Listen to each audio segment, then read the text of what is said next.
aprendemos con más facilidad todo aquello que hacemos diariamente. Y lo aprendemos de manera informal, lo aprendemos en la casa, porque hay un profundo sentido todavía de tradición.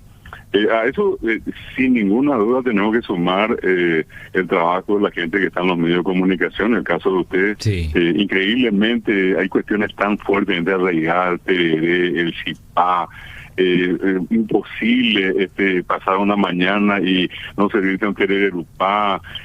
Aquí, cada media cuadra tenemos un puestito de gente que ya tiene pojañaná. Allí quiero apuntar a lo que estábamos diciendo. De una manera tremenda, independientemente del tema mismo de la práctica religiosa, hay ciertas manifestaciones culturales que tienen que ver con la cuestión religiosa, pero que más allá de tener que ir uno todos los días a la iglesia para ver eso, uno ve eso en su realidad cotidiana.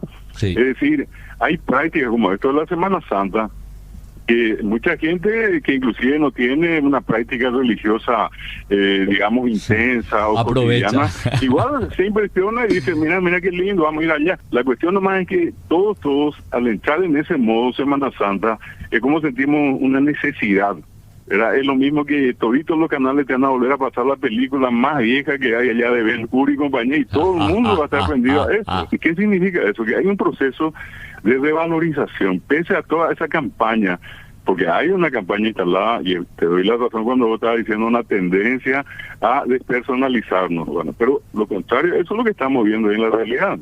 Sí. Hay un Paraguay que es muy tradicional todavía, y esa es una cuestión que creo que por encima de cualquier cosa tiene que ponernos orgullosos por el hecho de que son productos nuestros a los que hoy día nosotros le estamos dando el valor que le corresponden, ¿verdad? Así mismo. Y eso es lo que yo creo que tenemos que siempre ponderar y fortalecer en lo que hace a las tradiciones. Repito, no con el ánimo de dejar de lado lo otro, sin no permitir que entre tal cosa, sino que sencillamente lo que tenemos que hacer es fortalecer lo nuestro y que venga todo lo que puede venir afuera también, ¿verdad?